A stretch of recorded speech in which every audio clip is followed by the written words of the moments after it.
The 2024 Republican presidential primary field is taking shape. The battle lines are becoming clearer, and so is the field of candidates. Is the odds-on favorites, if you look at the polling, still Trump versus Biden? That seems to be it, but it's just way too early to tell. I'm more angry now, and I'm more committed now than I ever was. Big challenge for these candidates is going to be how do they navigate Donald Trump? And how do they navigate Ron DeSantis? You and I have a rendezvous with destiny. Welcome back to the Ruthless Variety program.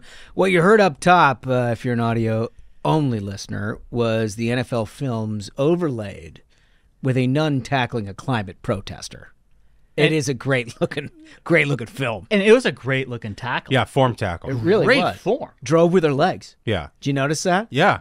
She got him sideways and then drove with the legs into the pit. Knocked him off his feet. And Yeah. she was 6 inches shorter than that guy. Yeah. A grown man, and she took him down. He was stealing her stuff, by the way. I don't know if you guys followed any of the context. No, I don't know that. anything about it. She's trying to build a church, and these lunatics show up and steal all of the supplies of her church in the name of climate change. And then they stomp on these plastic tubes to drive plastic shards into the environment. What? And in the name of climate change. And she took them to task. I mean, she's a hero if I've ever seen one. God Where is was on the this? Do side. we know where this was? I think it was in Europe. Yeah, she looked like an Irish woman. She didn't take shit. She looked like an Irish woman to me. I'm just saying. God is on the side of fossil fuels. This is like yet again proof of this. God provided us with this abundant resource. There's a cult of these lunatics who do this kind of stuff. There was some award show or something recently that they also disrupted. Showed up and like spray painted the screens and everything. People start booing. It's like when you do stuff like this, what do you think is going to be the response? Like and standing in traffic and stuff. It's like you're doing everything possible to make people hate you. Like you're attacking nuns and sitting in traffic. Like, these are the worst things you can do. I agree with you on fossil fuels, but she's building a church. She's not building an oil refinery in some wetland. She's literally trying to build a structure to serve poor people and give everybody else hope. And they're stomping on her supply. Exactly. It's incredible. Yeah, it really is amazing. But you know what? I think I speak for all of us when I say we've had it. Yeah. We've had it. Yeah. We've seen the reaction of these. Honestly, there's a mental health crisis that's happening. Yes. There's a mental health crisis that's happening. I mean, if you can be vaguely aware of the events of the last 10 days and you think that there's two sides of the story with the Hamas-Israel thing, like, there's a mental health crisis there. When you see like on these campuses of these kids running amok. Yeah. Because it is, I mean, it's literally nuts at this point. It's incredible. What we have to confront is that it's not about Israel. It's not about the church. It's not about climate change. These people are just anti-civilization. Yes. Yeah. Yes. They want, and they've said as much, basically. Yeah. They don't want any progress. They don't want any sort of, like, existence. Right. Essentially. Yeah. I mean, I don't know what they want. I guess they just want us in the dark, Well, there are killing each other in caves. Like, They don't want civilization. there are people like this. Did you see that story from Harvard of those kids who signed on to that letter? Yeah. Supporting Hamas now are saying that, like, we want to be given money for mental health care because so many people have been outraged. Well, they're going to need There's a generation. This is at Harvard. There's a generation of these people with, like you said, mental health problems. Yeah. And I mean, that's they what have a this direct is. pipeline. The reason our administration is so terrible is they've had a direct pipeline of these like Ivy League fail sons. Now you're going to get Ivy League fail sons with severe mental health problems. That's where we're headed. God, it's just so bad. It's just so bad. Well, listen, we got a big show for you today with a lot of news, obviously. This week has been chock full of news, some really important stuff and some stuff to laugh about. Yeah. So we're going to have a good time here on the show. We're going to play a game. Yeah. We're going to go ahead and play a game today, too. Look at us. Yeah. I mean, just delivering, huh? Just delivering. But we're going to go back to our standard fare and start Thursday's episodes the way we always do with our 5 stars. Millions of Americans earn and use credit card rewards. A few big box retailers want to take those rewards away, rewards we use on groceries and school supplies. The cash back to save on gas and grow our small businesses. and travel miles we use to make memories. The so-called Credit Card Competition Act would eliminate credit card rewards. No more travel miles, no more cash back. When lawmakers help mega retailers line their pockets, we pay for it. Tell your lawmaker to vote no on the big box bill. Visit handsoffmyrewards.com to take action today. So the first one comes from Alex from North Carolina, and Alex writes that this program is the best place to catch up on politics. Alex writes, as a devoted listener since episode 1, I've become something of a Ruthless fanatic. However, I've never appreciated the program more than I do today. After spending the last week in the hospital with my wife as we welcomed our first child into the world, I was behind on the recent political happenings. I needed to look no further than the variety program to catch myself up. A combination of humor and down-to-earth discussion makes Ruthless the perfect way to fill the newfound time that comes with a newborn's sleep schedule or lack thereof. We can all relate to that, or at least Smug someday. Someday Smug will relate to that. Keep up the good work, fellas. And you best believe that our little one will continue to be the newest minion. Oh, also, Duncan needs to press the internet button and get us a Ruthless onesie. Oh, well, we did that once before, right? We had a onesie. Previous offering. Yeah, in the old store. We should get Drew on creating a new onesie. I think that's a great idea. And congratulations. Yeah. That's awesome. You know? Congratulations. And look, you're it doesn't just end with the newborn stage. Just this morning, Joey came into our room at like 4 in the morning and like got between me and my wife. And he was doing that thing where like sometimes kids like they'll like sleep right next to you and they give off heat like they're a hot water bottle. Yeah, it's a human eater. I know exactly what you're talking about. And his feet, he's sort of pressing into your back like he's making biscuits on you like a cat. And so I just straight got up. I just straight got up at 4, went downstairs. I listened to some podcasts. I did about an hour and a half straight. Seriously, this is this morning. Just listening to old Blink-182. Oh, wow. Listen to that. Yeah. You got yourself hyped up right in the morning. I did. Huh? I did. What's my age again? Is that them? Yes. Yeah, yes. That is them. It's just fantastic stuff. And it also, like, you remember, like, every movie from, like, the late 90s, early 2000s. The intro, like, establishing shot, Blink-182 in the background. 100%. 100%. Yeah. But so you got a lot of that in your future. So it's not all bad. No, it's not all bad. Let's go to our second one. Dunks, you've got this one. Yeah, this is from MC Swimmer. Title is The Best Program Out There. MC Swimmer writes, Gentlemen, I found this podcast through none other than the great Megyn Kelly and never looked back. Love the show, as it makes me feel more and more informed and engaged in the going-ons of our political landscape. Your interviews and exposure to high-ranking officials is just wonderful, and I'm appreciative of all perspectives this show brings to light. As a D.C. native, I was disappointed to miss the D.C. show on the 27th. I caught a flight out to Colorado to do some mountain climbing the same day. I'm a big hiker and try to challenge myself. I did the Maryland Challenge about a year ago, which is where you hike the entire portion of the Maryland section of the Appalachian Trail. That's not 41 that's like the miles. Appalachian Trail. That's like the Mark Sanford thing. Right? Yeah. I think it starts down there in Georgia. If I'm not 100% You're right. sure. Yeah. Right. Wasn't Georgia that the up thing? to Maine. It was like when he went missing with his mistress. That spokesperson was like, "Oh, he's hiking the Appalachian Trail. Yeah. We can't get it. We can't." But I think he was in Brazil. Yeah, he was in South America. So it turns out he wasn't on the Appalachian Trail. Okay. Goes on to say here, I'm climbing the highest peak in Colorado, Mount Elbert. All I could think about the whole time was the following. What drives me to continue pushing to complete these physically and mentally challenging hikes? The thrill of victory, the agony of defeat. Oh, man. Yes. That's awesome. As you can see, your show was top of mind. Definitely made an impact. And just to add, it's almost certainly the thrill of victory. So let me just stop you there. You can read the rest in a second. What you're talking about with somebody who goes out and drives to hike mountains and to do things where nobody's watching is almost exclusively a thrill of victory personality. Yeah. That's it, right? I mean, you just want to prove to yourself that you can do something. And like we say, it's basically a 50-50 split in the people that we've had on.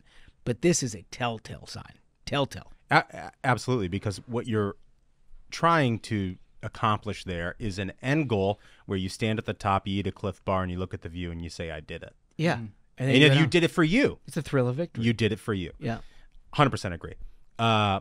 He goes on to write, I'll be looking out for the next live show and subsequently canceling all planned trips.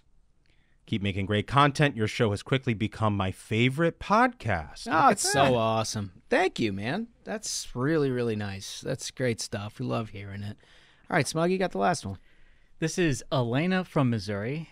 The title is Pivoting On and Off the Program. It says, hands down, my favorite podcast. I've noticed lately that within the lineup of conservative podcasts I listen to, you all have the true everyman's take on the primary race and candidates. That's what we aim for. That's what we do. I look forward to getting ready for work each Tuesday and Thursday since it means I'll get to hear the takes of the fellas. I've got my family hooked on the pod as well. Thanks so much for that. And now we have a group text titled Ruthless. Nice. To discuss our favorite moments and hottest takes from the show. Luckily, I won't have to use the Thanksgiving episode strategies against them this November. Yeah, no, it sounds like you just got them all locked in. Good squad there. Yeah. I've now created some pivot real-life moments. Although the game has only been played once on the show, I loved it and have started thinking about how I can use pivots in my own life as a game when I want to change the direction of conversation. We need to do more of these. It's a cool game.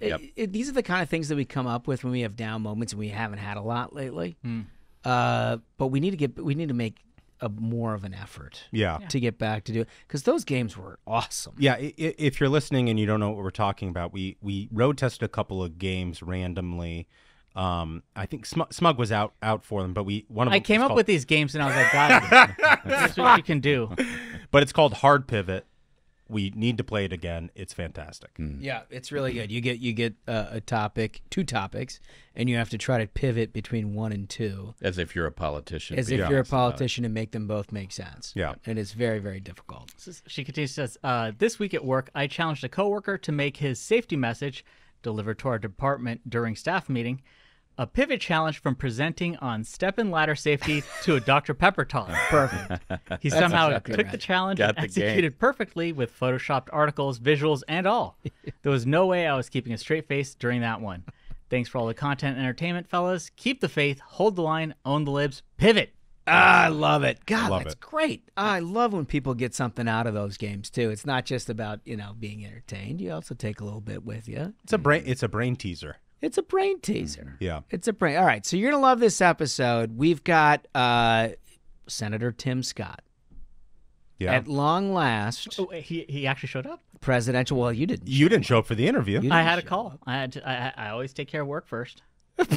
And here's the thing is, I didn't know if this was going to be like a Hewitt situation where he didn't show up. So I didn't know, but he showed up. Let's not attack the guy. Listen, he had the courage to do the right thing. He showed up. And honestly, seriously, I don't care what you think of Tim Scott.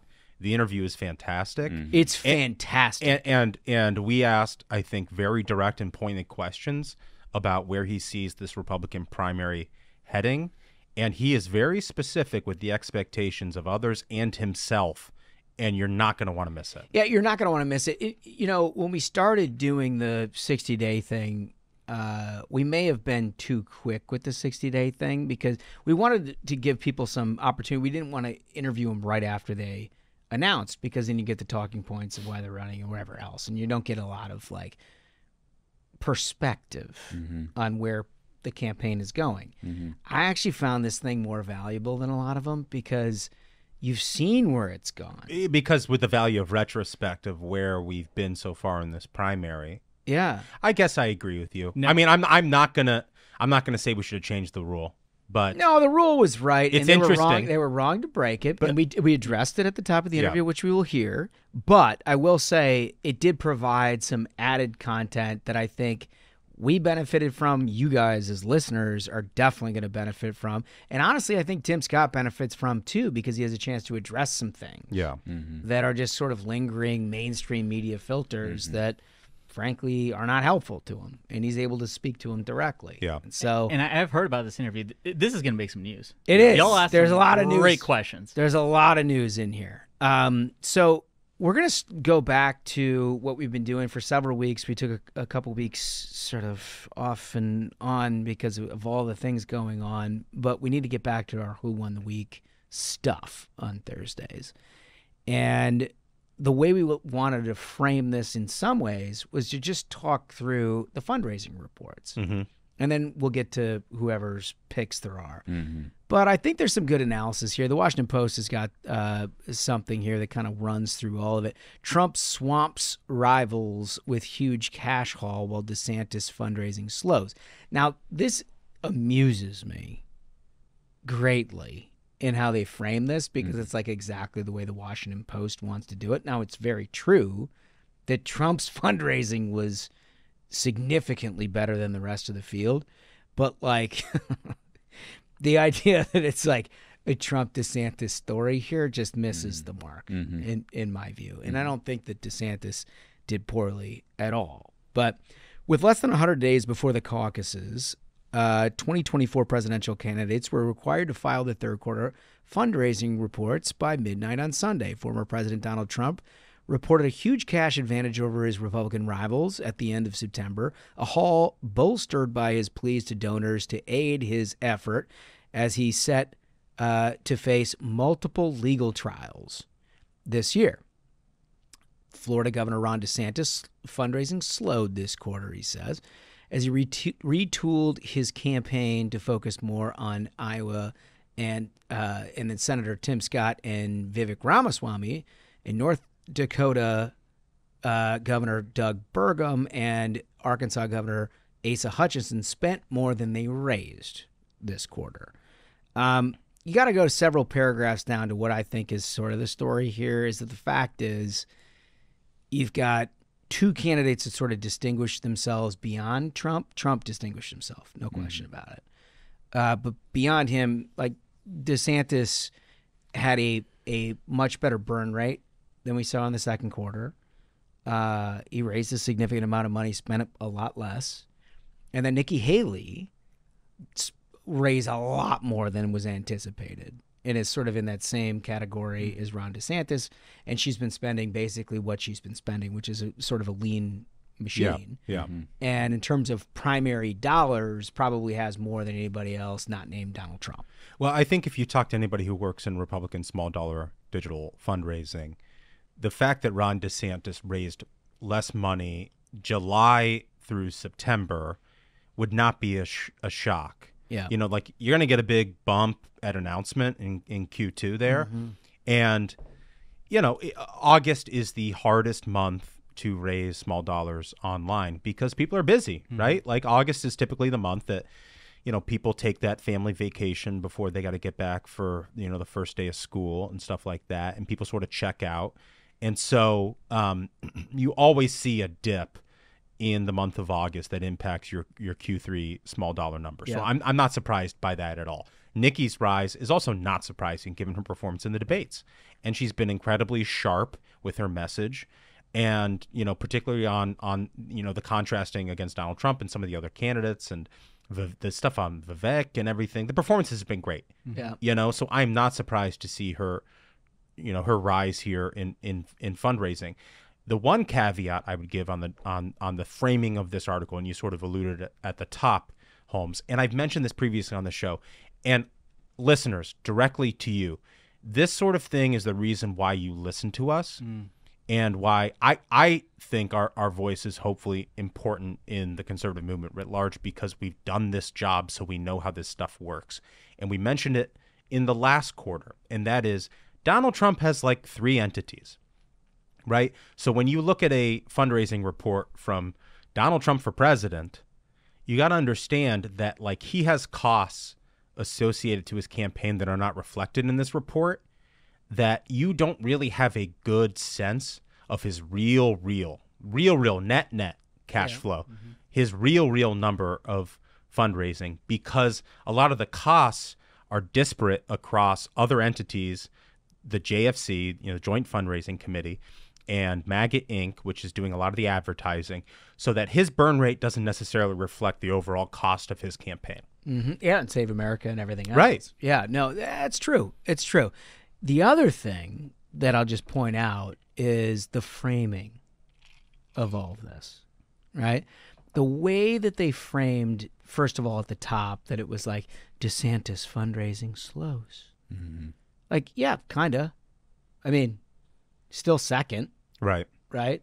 I mean, and he still has like $100 million super PAC. Yeah. And then they also say, this is my favorite, they also bring to the top in all of these articles, this is what he paid for private planes. Okay, well, let me just break that down for a minute. If you have a presidential candidate, there are two things you want your money for. One is your external voter contact. That means all the television, radio, internet, digital ads, and your door-to-door ground operations.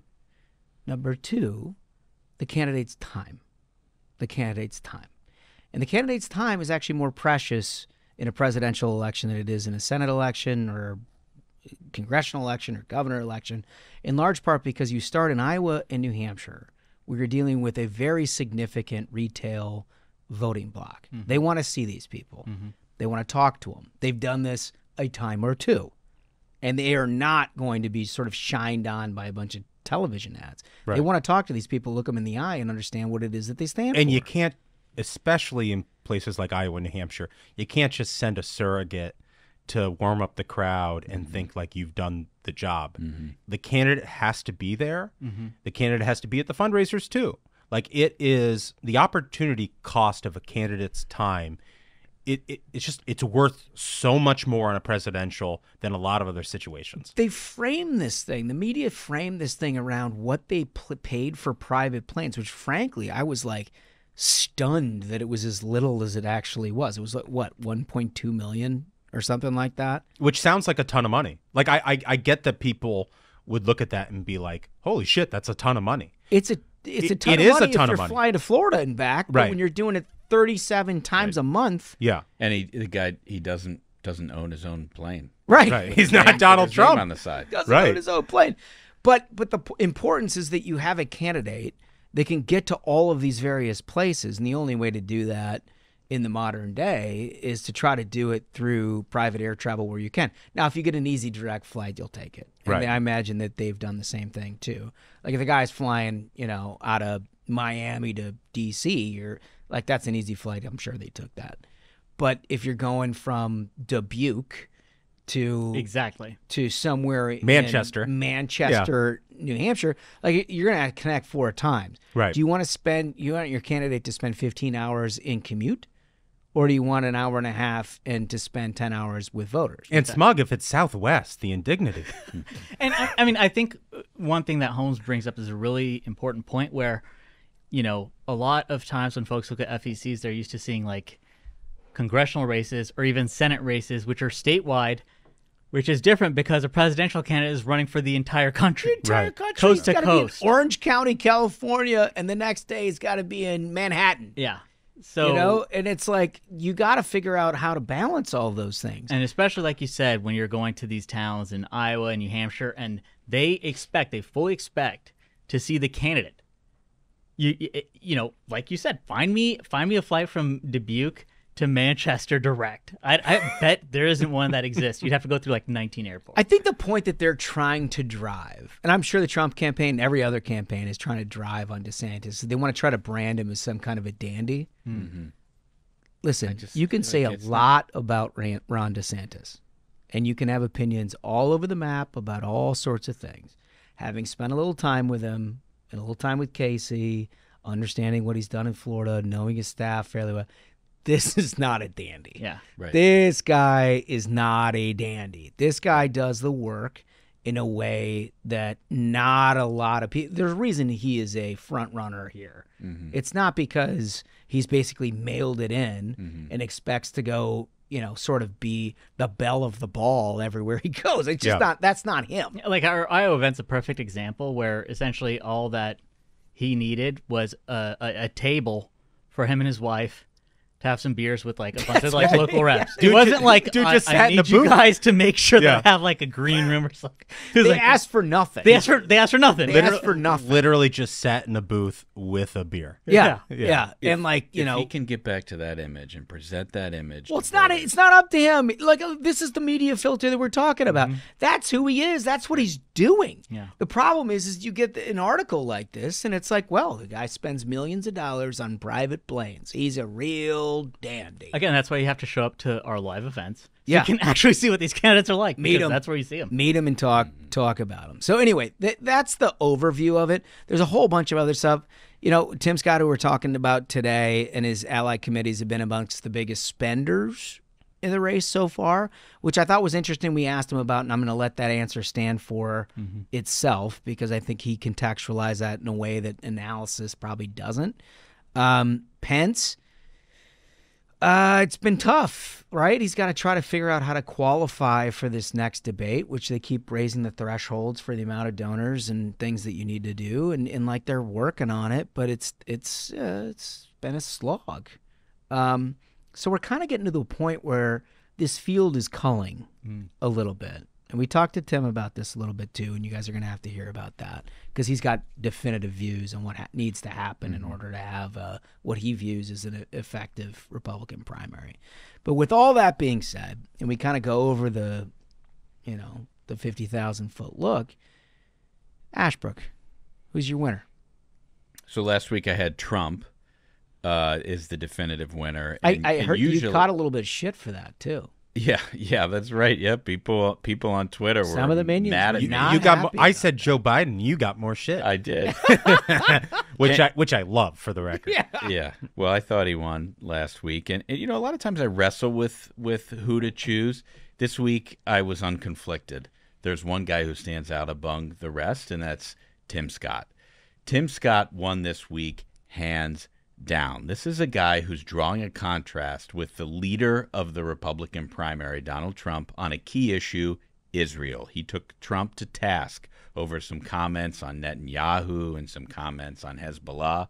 Tim Scott has over $13 million still in the bank, and he just announced a full tour of Iowa that's coming up. He came here to the Ruthless Variety Program, answered every question we asked, and I think he is the clear winner of the week. Very good. Michael? Well, It seems like you're wrestling. no, I just want to countervail my friend now. It's going to be Ron DeSantis. Ron DeSantis is the winner of the week, and largely for a lot of the same reasons that Ashbrook outlined. I think the reason why it's DeSantis is because a lot of people can talk. A lot of people can, contrast themselves with Donald Trump. But I think the value proposition of Ron DeSantis' campaign, and it's not, it hasn't yet proven out with voters, is that this is the guy that actually just does the thing and makes it happen. And he's done that with Israel. And not just statements, right?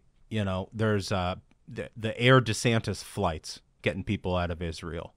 This is a guy who, as a chief executive, has an opportunity that a senator like Tim Scott doesn't, or Nikki Haley, former ambassador. He currently has an office and a bully pulpit that he can use to show the conservative movement that he can accomplish the things that they want. And I think for that reason, and that reason alone, winner of the week. Yeah.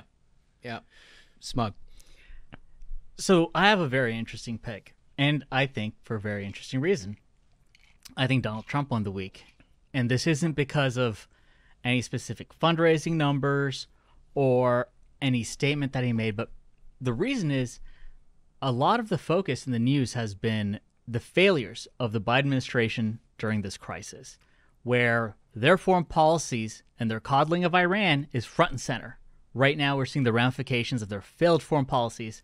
The other night we saw literally around the world riots happening outside of U.S. embassies.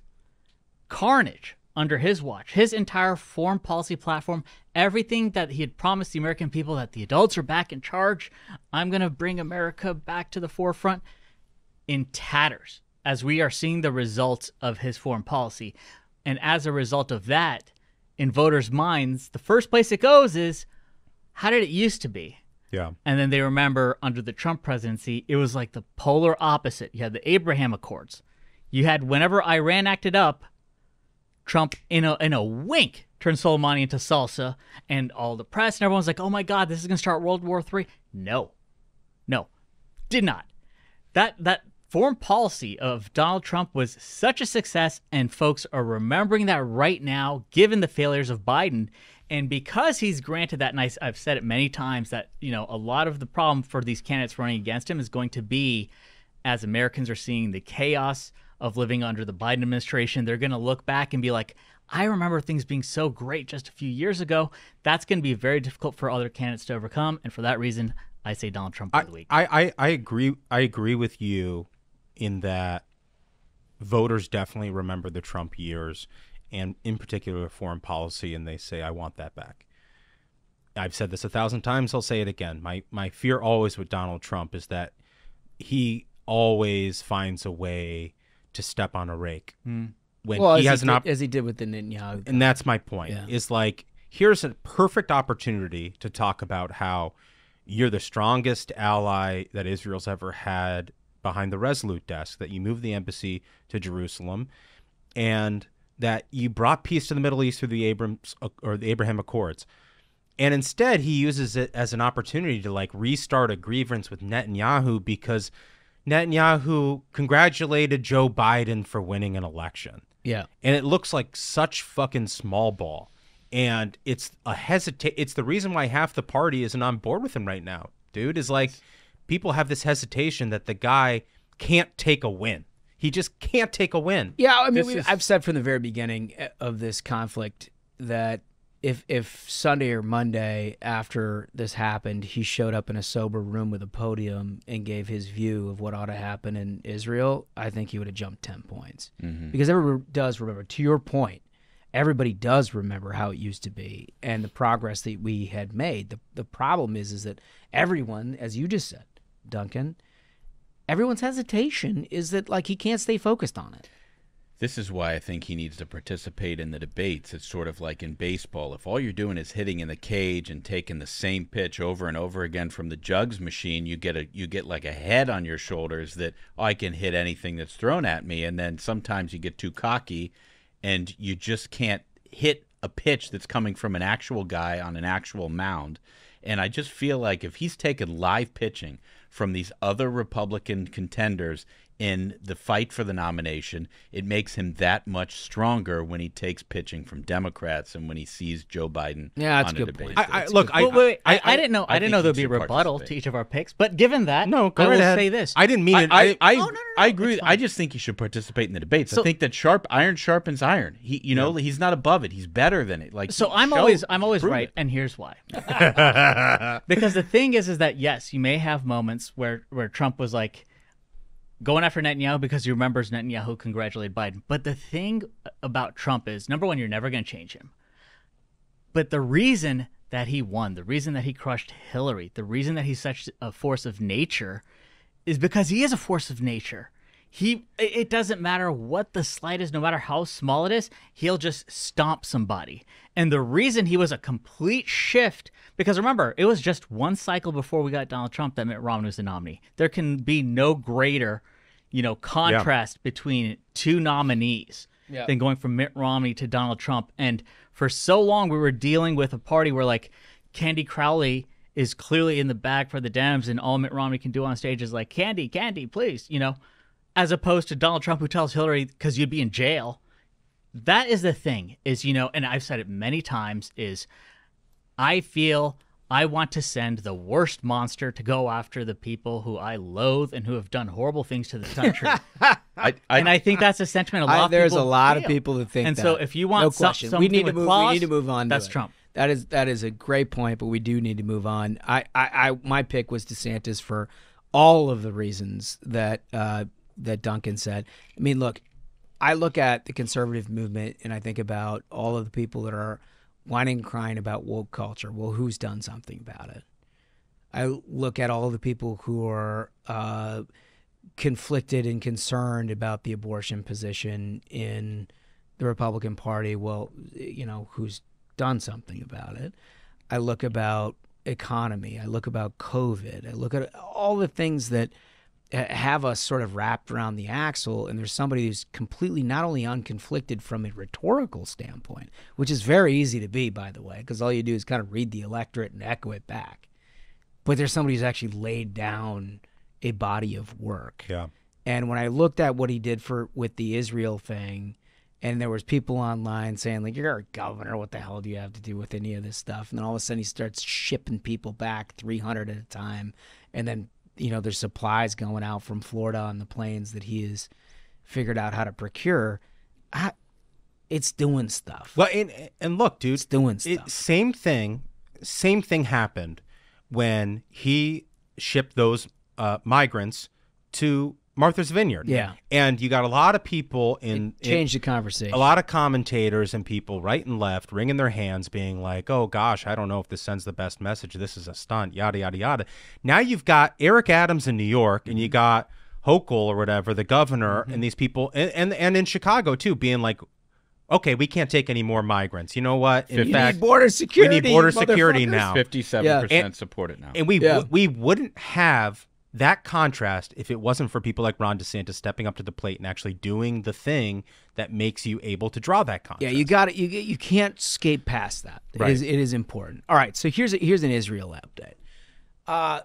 So we've all seen what's happened here over the last 24 hours or so. I think that the most important stuff here, in my view, is both the continued persistence of a radical left in support of Hamas and an echo chamber within the corporate mainstream media that has endangered Americans overseas and here domestically. This is so important. As a result of what they've done. Clearly the biggest news was on Tuesday as a errant missile fired from Hamas hit what amounted to be a parking lot next to a hospital. That was reported immediately by every major news publication in the English-speaking world as an Israeli missile attacking a hospital in Gaza. With 500 casualties. According to, quote-unquote, Palestinian authorities. Never mind the fact that the hospital itself is run by who? Hamas. Yeah, Hamas. The Palestinian health authorities. Hamas. Right. So the same terrorist organization that was decapitating babies, raping women, kidnapping people, and murdering over 1,300 innocent human beings 10 days ago is now the eminent resource for truth about what's happened in a conflict between these countries. Imagine your ideology in trying to square that circle, right? Because within hours of it, and I'll give the Israelis a lot of credit for this, they didn't rush out and, point fingers. Yeah, we were talking. They did a forensic analysis of it. They got audio recordings of Hamas officials talking about how we hit our own hospital. They got video evidence. And we've since found out from the Biden administration itself, from the Department of Defense, that this was not fired from Israel. And yet the headlines from the New York Times. It's just entirely irresponsible. The gray lady. Yeah. Israel's strike kills hundreds in hospital, Palestinians say. Next headline update. At least 500 dead in strike on Gaza hospital, Palestinians say. Update. At least 500 dead in blast at Gaza hospital, Palestinians say. How in the flying fuckatash are we in a position in this country where you fucking know who Hamas is? They are a state sponsor of terrorism and it's been labeled as such for generations in this country. How is it that you take a spokesperson's comment from, what does even a fucking spokesperson look like from Hamas? I mean, like, oh, hey, I'm a Hamas spokesperson. Yeah. It's like, you may have seen me from such hostage tapes as. Yeah. No, I'm seriously, like, it absolutely drives me nuts. But somehow they take this information. And by the way, many of these updates, and I'm not just picking on the New York Times, the Washington Post and everybody else, AP, you name it. Mm-hmm. They knew, because Benjamin Netanyahu, the president of the goddamn country, came out and said definitively, we have tapes that show that it is not our missile, before they updated and still put it on yesterday's newspaper. Hey, dude, the irresponsibility is not without consequence. Last night, overnight, in Amman, Jordan, there were protests and there were fires lit, and people were out for blood. In Beirut, they were marching on the U.S. embassy and burning adjacent buildings. I don't know if you saw the videos. Yeah. But there were consequences to this irresponsibility by the mainstream media, and they lecture us. They lecture regular people in the country who are just reaching for some about sort misinformation. of regular information. They tell them. It was in Baghdad, outside the largest U.S. embassy on earth, and it was not just limited to the Middle East. We saw in Germany, in France, in Canada. Molotov cocktails at a synagogue in Berlin. I mean, that's the thing, is this irresponsibility of them taking a Hamas press release, reporting it as truth, instantaneously, unquestioningly. Right. And these are the same people, like, was Ben Collins, Brandy Zadrozny, who are the disinformation reporters right. at NBC. Right. You saw, oh my gosh, I can't even remember the name of this monster at the LA Times who's their investigative reporter who's been running with all this, and then he deletes his tweets when he's like, gets caught lying. Yeah. And still keeps his job. You know what was so fascinating? I'm so glad you brought that up, Smug, because I was sort of watching that last night as it unfolded. And to your point, Holmes, once we got real evidence from the Israelis and everybody else that there were recordings, right? And that there was also video of the rockets misfiring as they tried to go to Israel, right? And we were starting to get more information, because I hate when people jump to conclusions on this stuff. I think everybody needs to take a pause, pump the brakes, and figure out what's happening before they tweet so fast all the time. But anyway, all those reporters, the disinformation reporters, who of course took Gaza, Hamas, on their word that this was a bomb from Israel.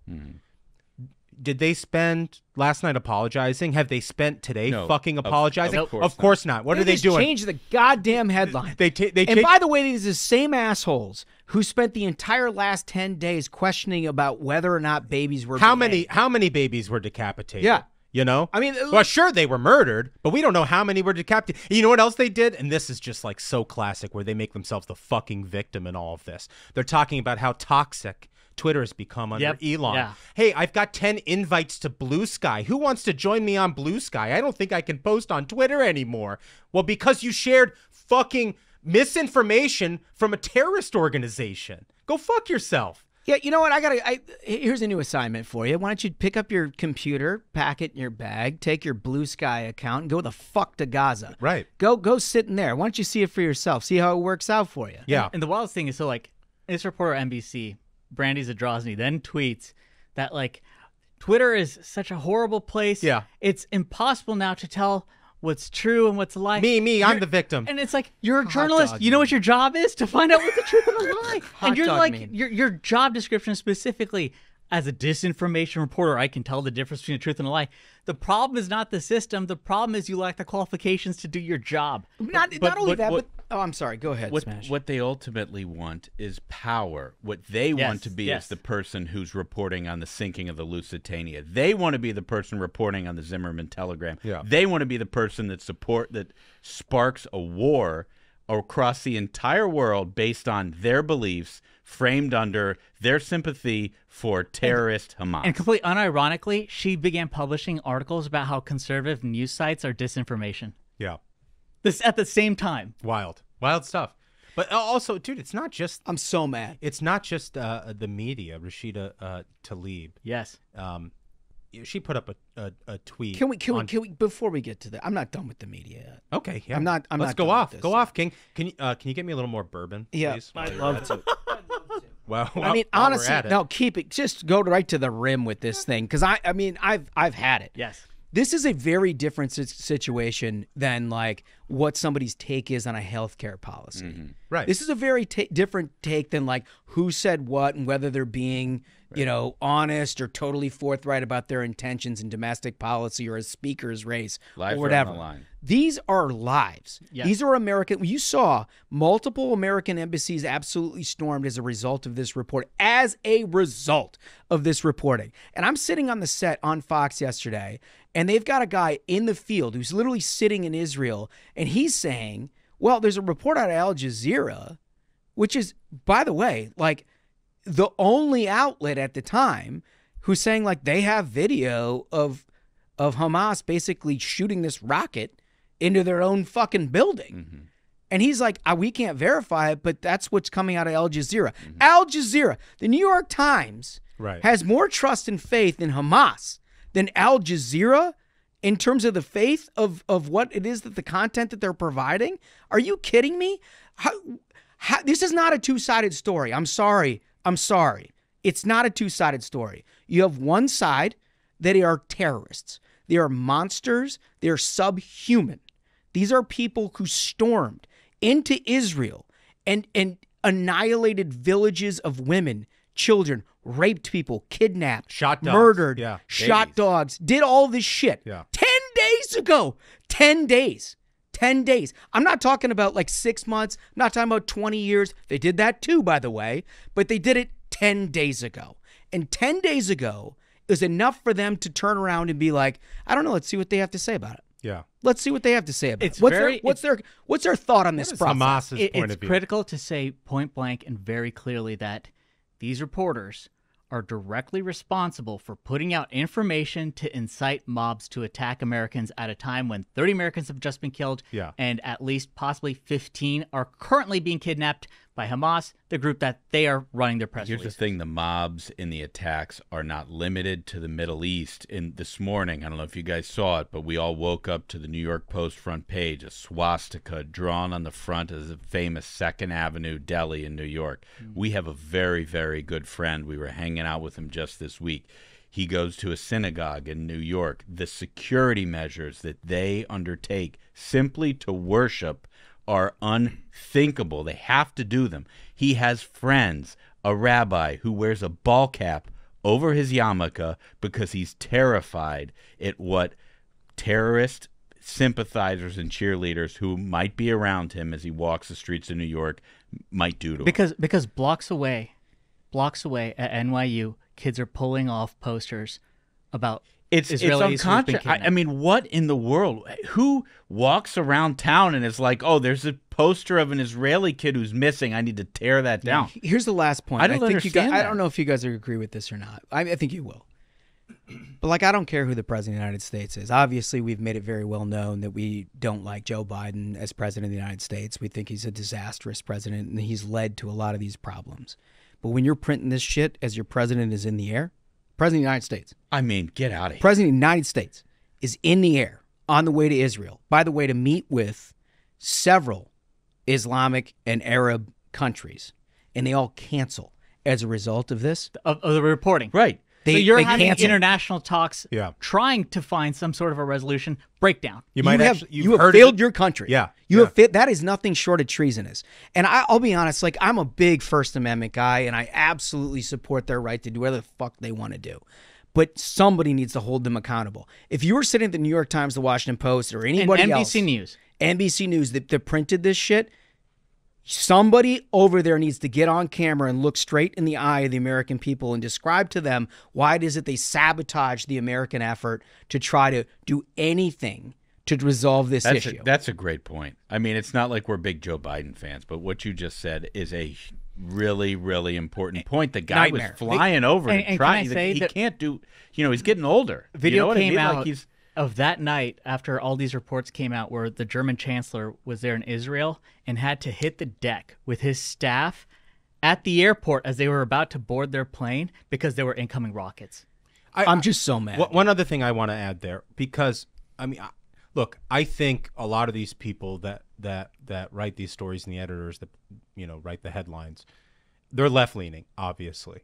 And I think they want to give the Palestinian people the best shake possible. What I don't think they understand is in doing so, with what they did with these articles, they let Hamas off the hook. Mm-hmm. Because in reality, who is terrorizing the people of Gaza? It's Hamas. Yeah. That rocket that killed people in Gaza was fired by them. And so when you take their word for it, you're actually undermining the Palestinian people. Yep. You're not just attacking Israel. Right. You're making it harder for a resolution of this entire conflict. Right. This is a very, very important point because what the mainstream corporate media wants is narrative. They're not sticking up for the little guy. They're not looking out for the Palestinian How about the Americans? who's getting run There's over 30 by Hamas. killed. We have another 15 hostages. Exactly. There's hundreds of hostages being held in Gaza right now. Is that something we're talking about? They don't, they don't care about it. All they care about is the narrative. All they care about is like proving that, oh, words are actually violence. Oh, you guys are just a bunch of colonizers. I'm from Ohio, for crying out loud. I'm not a colonizer. I'm not the guy marching around New York with a foreign flag chanting "Kill the Jews." We're just like regular people who grew up in this country, and they're telling us that we have the problem. It cannot be said enough again. These reporters like Brandy Zadrozny, Ben Collins at NBC, the folks at the New York Times who ran with that headline. And the Washington Post, they did the same thing. They have put lives at risk, given that American embassies were mobbed last night. Intentionally. And they don't care. Did it deliberately. They do not care. They ruined any kind of an international chance that we could have to try to help and at the very least release these hostages. All those meetings were cut off as a result of their reporting, and lives continue to be at risk because the thing is that none of these mobs are going to go read a correction or one of these ghost edits because they love ghost editing their headlines. They already have what they want. Hey guys, put down the Molotov cocktails. I got a push notification from the New York Times. It looks like they goofed. Yeah. You know, like that's not how it works. There is no accountable, and as Ashbrook said, these are the same people who are telling us that words are violence, that misgendering someone, lives will be put at risk. We saw lives being put at risk as a result of their words. Will there be any accountability? I'm not betting on it. No, not at all. Can we get to Rashida? Now let's get to Rashida. I'm sorry with the tangent, but I felt like it needed to be said. No, it was well said, and it got me another bourbon, so I'm very happy. But look, I don't think this stuff from the media is possible unless the call's coming from inside the House of Congress itself. And the reality is that we have members of Congress that endorse and support the terrorist activity of Hamas, and chiefly among them is Rashida Tlaib. After this news broke of, a bomb or a missile or whatever hitting a hospital in Gaza, she wrote on Twitter, "Israel just bombed the Baptist hospital, killing 500 Palestinians, parenthetical, doctors, children, patients." Just like that. POTUS. This is what happens when you refuse to facilitate a ceasefire and help de-escalate. Your war and destruction only approach has opened my eyes and many. Now, many Palestinian Americans and Muslim Americans as well, we will remember where you stood. So, I mean, point well taken on what you've said earlier, Holmes, that suddenly we're taking the word of Hamas. I'm not surprised that Rashida Tlaib did, because that she basically is Hamas. Like it took 10 days for Israel to figure out how many of their civilians had been murdered. Yeah. But Rashida Tlaib is 100% certain within an hour of this missile or bomb going off in Gaza that 500 doctors, children, patients had been killed. Michael, let me ask you, upon realization that there were multiple intelligence reports that in fact was not the case, did you delete the tweet? No, you know what? She did not. In fact, Joe Biden's own National Security Council has said now definitively that Israel is not responsible for that happening, that the missile misfire came from Gaza, came from terrorists. Independently verified by the Defense Department. Independently verified. Yeah. She has not deleted that tweet at all. She has not apologized. Okay, I have a question. Sometimes when you're reading things, sometimes you read them quickly. And I'm just wondering if maybe you overlooked a mention of the American hostages who are being held. Oh, did she by did she Hamas. have anything to say I about don't. that? I don't see any of that. What I do see. Interesting. Anything about the 30 Americans who were killed by these terrorists? No, nothing of that. Anything about the rapes and the beheadings? No, in fact, it seems like all she's done since, clearly, she knows she's a fucking liar. And she's dug in on this position and she won't delete it. So she's just RTing a bunch of other disinformation from irresponsible, bad faith actors about the situation happening over there. But what I thought was most interesting, and Nick, can you cue this up?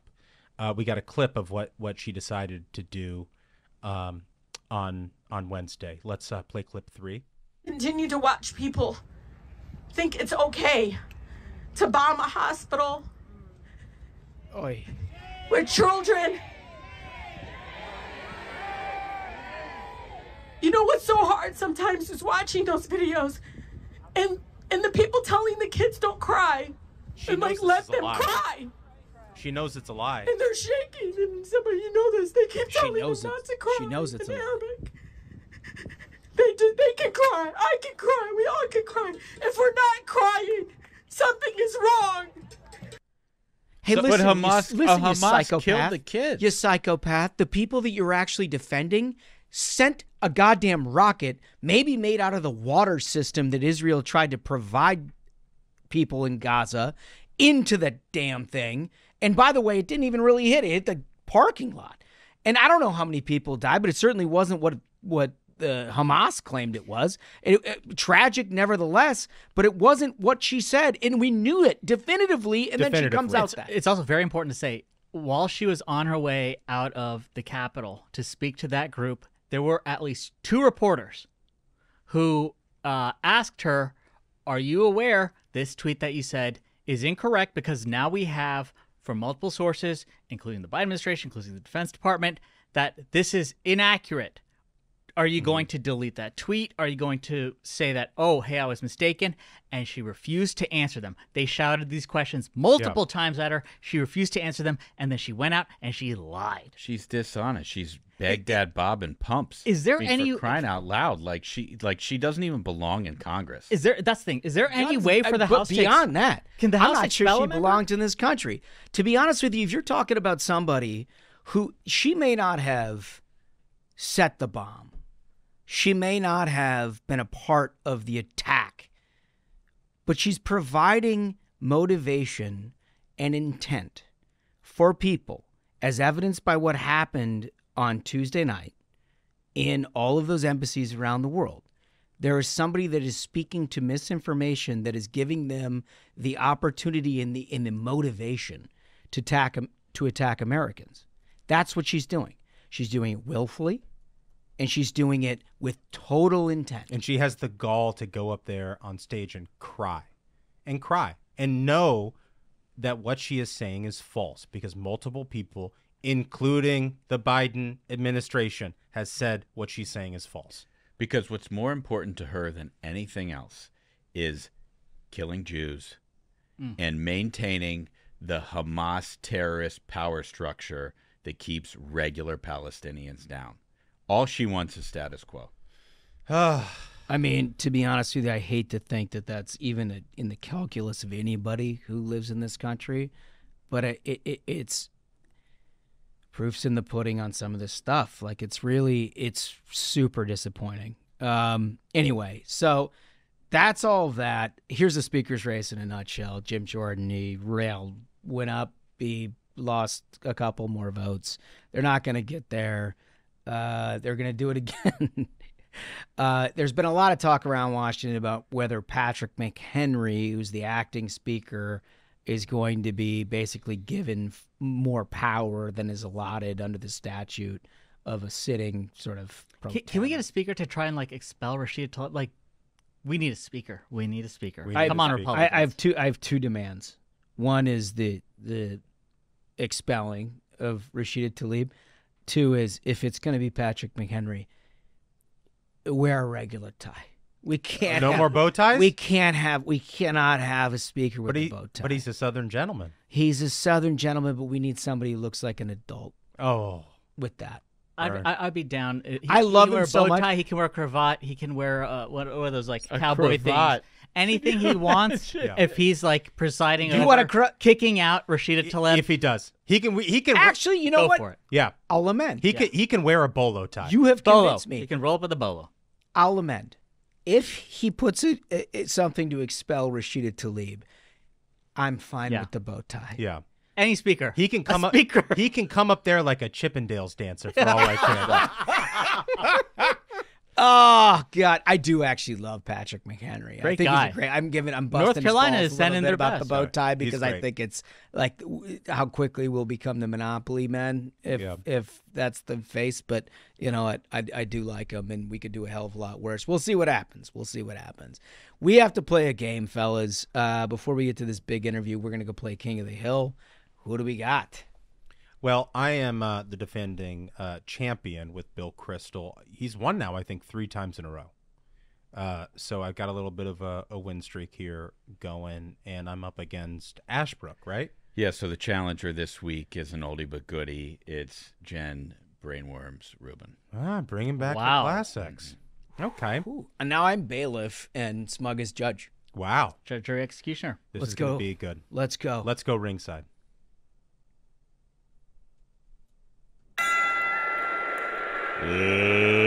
Ladies and gentlemen, your attention, please.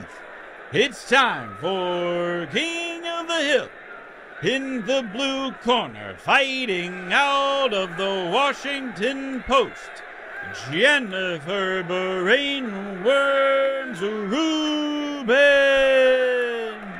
And now, in the red corner, fighting out of Pierre Omadier's checkbook, and current champion of the world, Bill War Now, War Forever, Crystal. Well done. Well done. I'll welcome both competitors into the ring, and presiding is the Honorable Smug. It's good to have you as judge. I mean, I'm the best judge. Many people say I should be full-time judge, and I'm going to show that as we see what y'all got. As defending champion, let's hear what you got first. Okay. What do I want to play here first? A lot of options. Okay. Nick, can I see number 10? 10 exhibits. Well, they're numbered. I only have 4. But Can you believe he's got 10 exhibits, this guy? 10 exhibit Duncan. Okay, what do we got? Well, we got a poem is what we have. Whoa, Jesus. Oh, my God. So this is an homage to Yeats. I think it's a Slouching Towards Bethlehem reference here. Is this our fate? Things fall apart. The center cannot hold. MAGA extremists take over the house. The insurrectionist tide is loosed.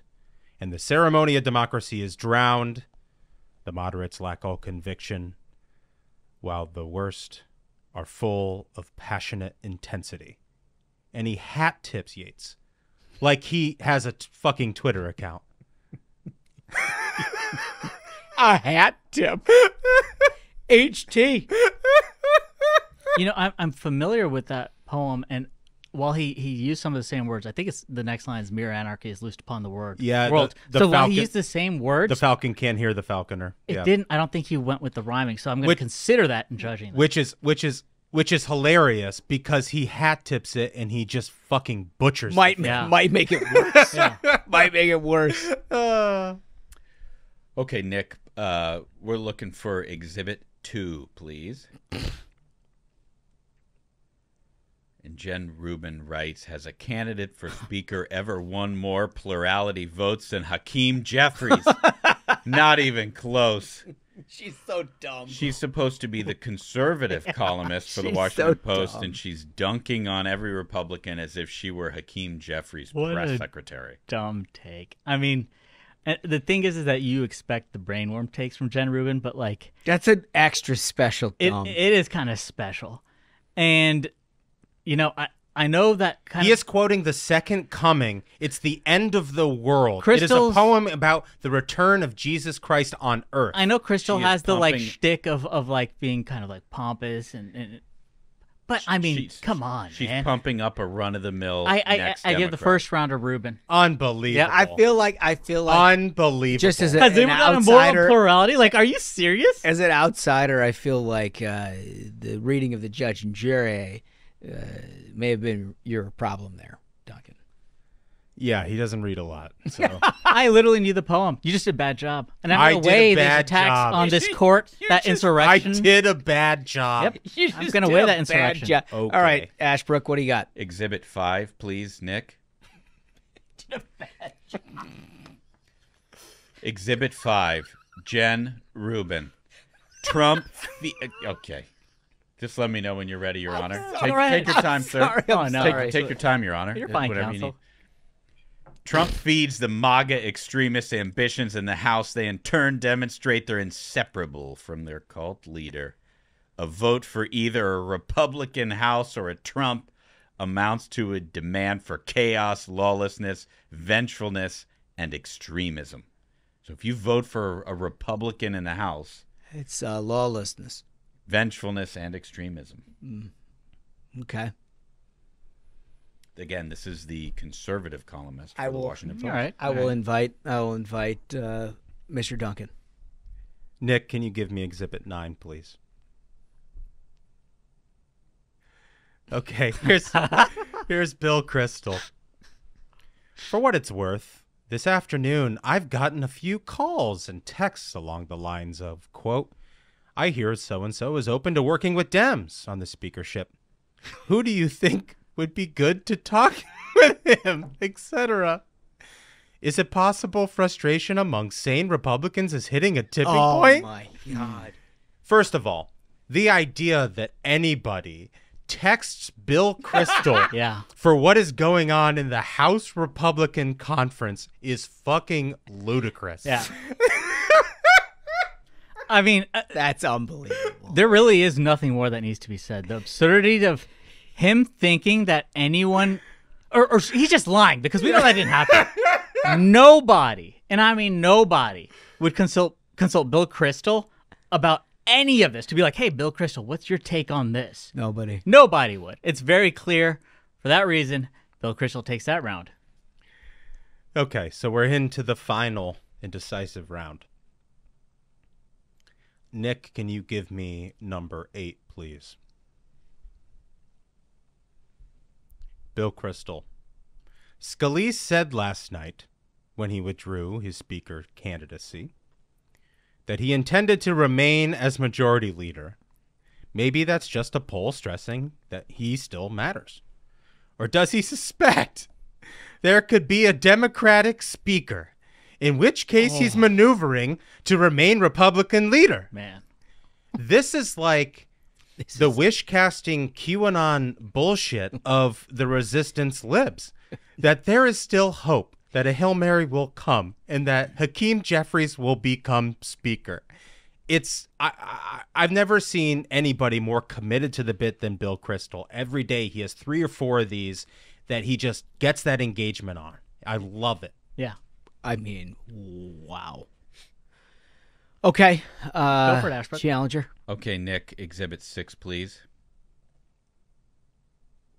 Once again, ladies and gentlemen, the conservative columnist for the Washington Post. Republicans have made hatred of police and military a mandatory part of GOP identity. Let's call it what it is. Weak on security and unpatriotic.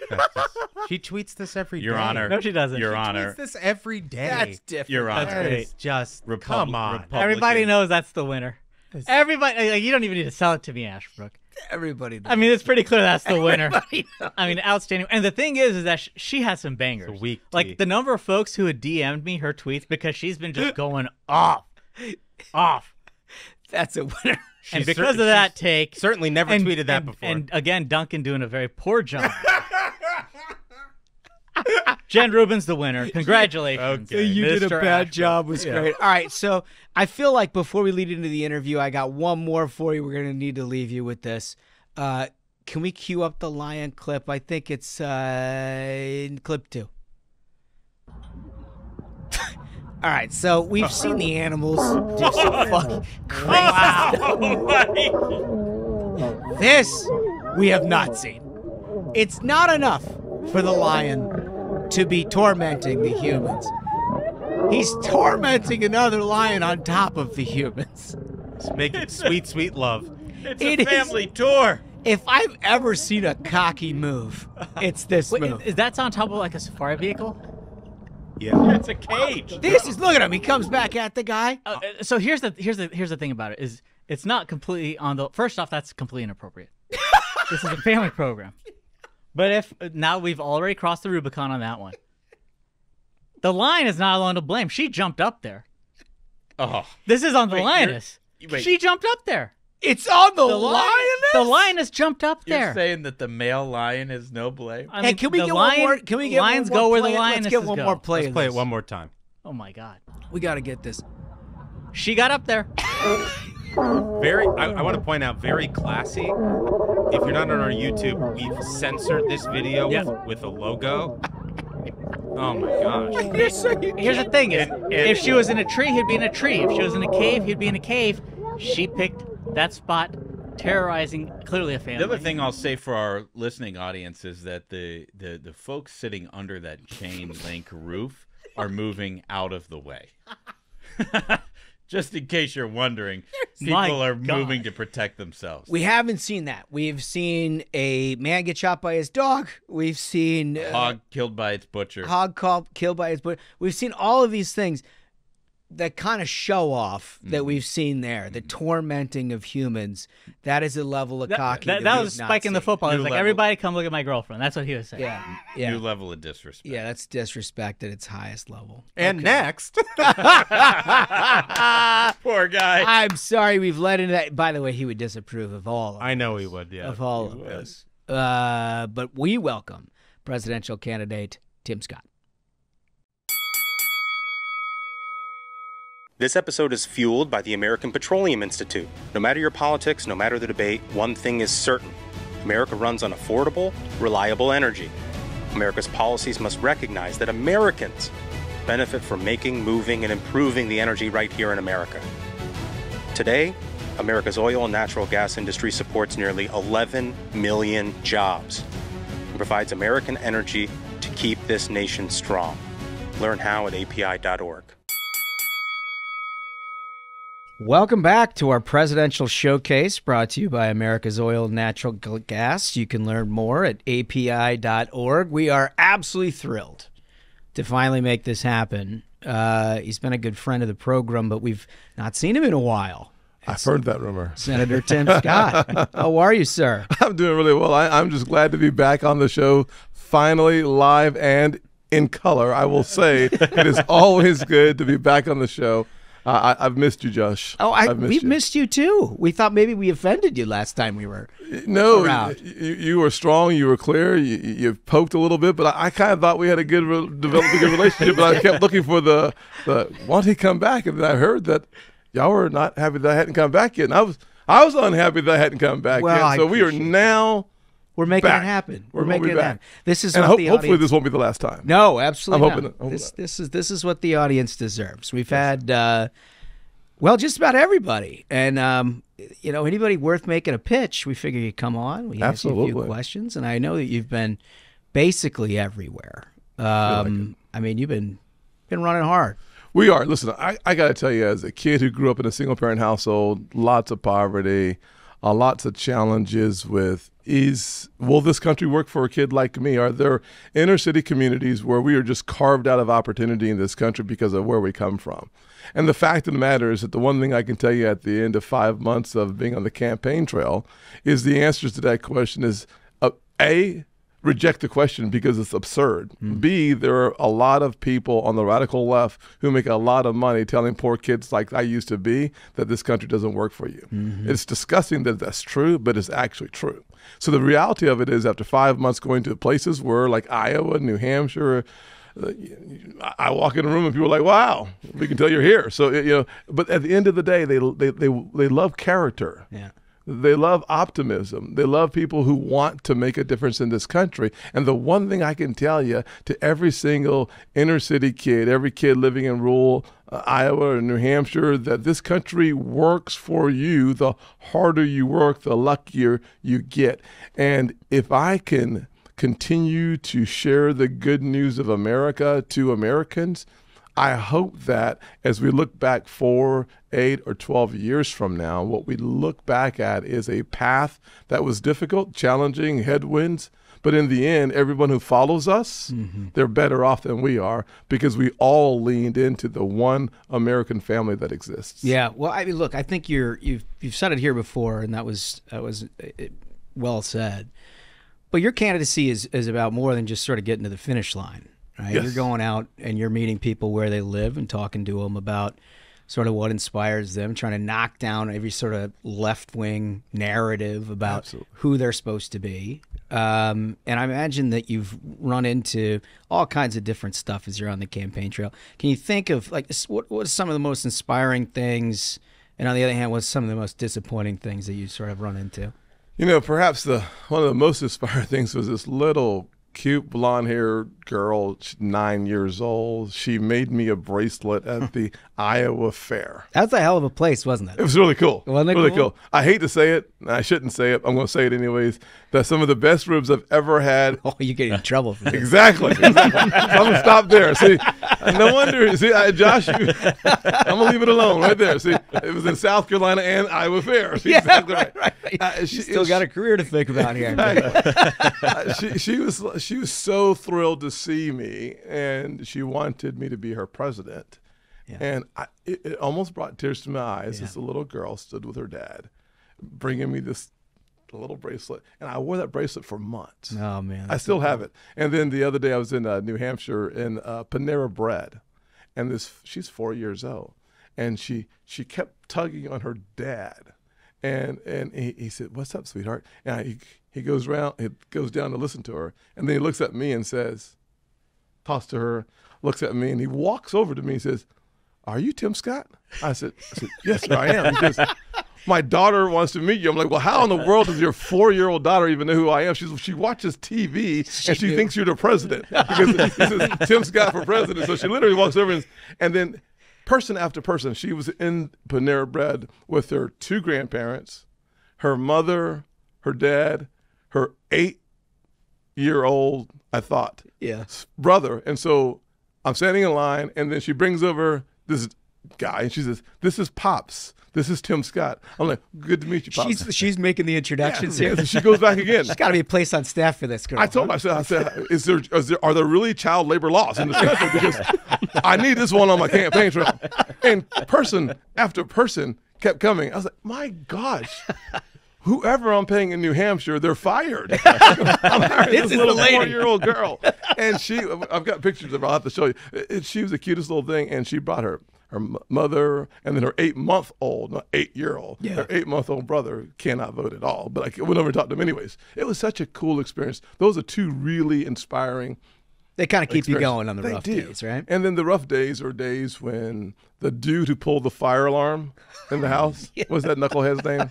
Yeah, Bowman. Yeah, Bowman. Yeah. He refers to me as Sambo. Yeah. Because people like me in the conservative part of the party who happen to be black have to be Sambo, because anytime you see the radical left on the losing side of an argument, they always pull out the biggest race card they can find. And unfortunately, they are willing to divide this country to hold on to their power. It's not about progress. It's about control. It's not about motivating people. It's about manipulating people to stay in their place. And what they're basically trying to say, especially to those kids that growing up like I did, sit down, shut up, and don't forget to vote as long as you're voting blue. And they use these, not even dog whistles, these blatant discriminatory words and innuendos at times that say to a guy on a campaign trail, "You're an idiot." And we want to tell every other kid that looks like you, don't do what he's doing, because we're going to raise the price and make it really hard for you to even think about being successful. That's probably the darkest day. Yeah, I mean, how much, because you've been facing that since day one in your public career. And as more successful as you've gotten throughout your career, the louder those voices Absolutely. have become. And I wonder, obviously dark and disappointing and, all of that. But I wonder, given your message, how much of that you almost welcome at this point, because your ability to turn that around and say, see, what I'm talking about here? I'm not making it up. Yes, I mean, that's basically what you do almost every day. But then every time you get a Bowman or whomever pop up, you're like, well. For me, I think you do grow a little thicker like skin along the way. Almost. But you do hear the actual message is using me as a delivery system for others who are trying to figure their own path forward, for others who are learning to think for themselves and learning how to think as opposed to what to think. And I know that they're sending a message through the criticism of me to other people. Mm-hmm. And that to me is just it's beneath the office of Congress. No, totally agree. It's beneath being a good leader. But those yo-yos, as I like to say, since I try not to use profanity. Very polite gentleman. It's deadly for boneheads like that to say stupid stuff like that. I'm afraid my profanity would slip out a time or two. Well, please if I were in your do shoes. it on my behalf. Anytime you want to say something, just know I wish I would have said it too. Your restraint is admirable. So, Senator, we are just a few months away from Iowa. Yeah. And the party is pretty much divided in half between people who are currently supporting Donald Trump and people who are supporting other candidates like yourself. And, I mean, if you're on the internet at any point on any day, you see that there's a lot of consternation amongst folks who are not supporting Donald Trump. The field is large. The field's too divided. Candidates are attacking each other. What is your plan to consolidate support behind your candidacy? Yes. What does that look like? And as we get closer to Iowa, what is the metric to success that you look for there? Well, I think the only way to measure success in a political field is not by the warmth that I get in my belly for running for president, right? You can only measure it in votes. I mean, caucus goers voting for you is the strongest and, frankly, the only measurement that will matter on January the 15th. So getting there, it will take really a complete focus in many ways on Iowa and then some on New Hampshire. But my strategy is a very simple one. We have to do really well in Iowa for us to be successful in this campaign. There's no way to say it any other way. Mm-hmm. And so we're excited about spending more time in Iowa. We have turned that corner. We're spending a lot of time in Iowa. We'll continue to do more of the same.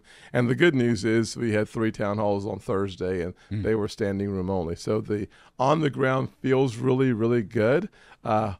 Converting that into votes, you got 200,000 folks that are going to show up at the Iowa caucus. You need to be in the 30% range from my perspective to be successful. Mm-hmm. And as you think about that, because I know, look, you had staff last week that was pitching major donors on the idea that you were the best one to try to unite the Republican votes that are not in Trump camp, basically. And I wonder from your perspective, look, it's a logical thing, and anybody in your shoes would want that exact same pitch. I wonder, because your candidacy hasn't really drawn a ton of contrast with Trump. You've done your own thing. Yes. You've talked about your own message. You have not done a lot of contrast with Trump, as opposed to DeSantis or Christie or even Nikki to a certain extent are trying to draw that contrast. What about the way you're running do you think has a better ability to sort of consolidate that other side? Josh, I think this is such a good question and a fair question. I think that what we saw, so I'd say historically speaking, 2016 is a great opportunity to take a look back at recent history to see how it works. We had 17 candidates, I think, and 16 all hit Trump as hard as humanly possible, and ultimately they all went down as he went up as a result of the conflict. What I've seen this cycle as well is we've seen Ron hit him very hard with a lot of resources behind it, and his numbers kept going up, and Ron fell precipitously. Nikki has dabbled in it a little bit, and it has not worked out very well. I haven't dabbled in it, and I'm still working really hard to get more traction without much of a question. I would say this, though. I would say that the path forward is having someone who's willing to wrestle with Donald Trump, but when it matters. what we see today, and I hope it breaks through. This is a strategy that I believe will work long term. I hope the definition of long term is between now and January 15th. So, so that it's all relative. It's all relative, right? And so when he was president, it was really hard for anybody to hit him. Everybody backed away from hitting him. But when I talked about him compromising his moral authority as a result of Charlottesville, I remember that. I had a very public spat with him. Yeah. When he called 7 countries crap hole countries, yeah, I had a spat with him. When we had folks that I didn't prefer to support, we had sometimes a public spat. When we were going through the nomination process of Amy Coney Barrett, and he had said something about something, I said, if he doesn't withdraw what he said, I guess he meant it. It turned into a bit of a thing. I remember that too. Yeah. So it's picking your spots when you. And I think it has to matter. Yeah. The one thing about fighting with Donald Trump for your benefit, it never works out to your benefit. Mm. I think you have to fight with the former president because it matters to the American people, not when it just matters to your political progress. It just doesn't really work. And I have only seen one opportunity to have that kind of divide with the former president, and that's over his comments about Netanyahu. Mm-hmm. I think when you're going into a war, you don't need anybody. Yeah. Anybody. Right. Saying a single thing about your leadership except for support when you're in the midst of the war that is now ensuing. And so when President Trump talked to former President Trump talked about being disappointed in Netanyahu, it's a terrible thing to say right now. I can't think of a worse thing to say right now. And so, listen, I called him out all week on that because I think it matters. And so my strategy may not be the best political strategy. I can say it is better than those who think that hitting him is going to somehow raise them in the polls.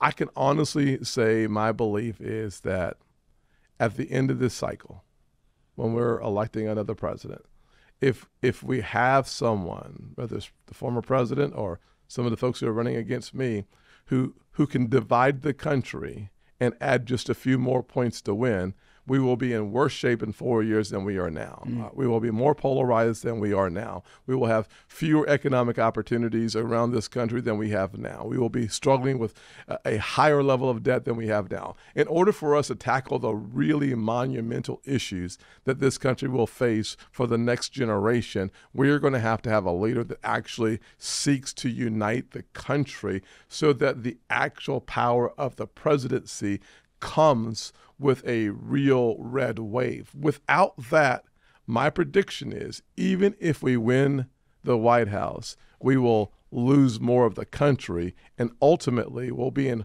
worse predicament going forward after 2024 if our best candidate who wins is a candidate who provides for more division, more polarization, and more ugliness so that they become the nominee. That strategy is good for politics short term, bad for governing, and bad for healing a country that is still the only superpower on the earth. And we are talking about ourselves in the midst of a decline. I think that will pay dividends in the wrong direction long term. Yeah. Senator, let me ask you about debates. Sure. You really turned up the heat in the second debate, and Yes. of course we're a couple weeks away from Miami. Can we expect more of the same from you there, one? And two, do you think that President Trump should show up and participate? The latter question first, absolutely. Everyone who wants to be the president of the United States has a duty and an obligation to be on the debate stage so as to allow the American people to see what you offer in a unique and a specific way for their perusal, so to speak. I think you will see more of the same from me. I think at the end of the day, my quest has always been to be an optimist, to be positive. I'm positive that showing the contrast between me and my opponents is a good thing, not a bad thing. I don't want to. I like that sentence. Yeah, exactly. It's a very positive spin. Thank you very much. Yes. Yeah. Yes. When I suggest an attack ad to a candidate, I'm going to use that too. I want to be positive about this. I'm positive. You don't do this, it ain't gonna work. Yeah. it works for me too. I like that. I do think that.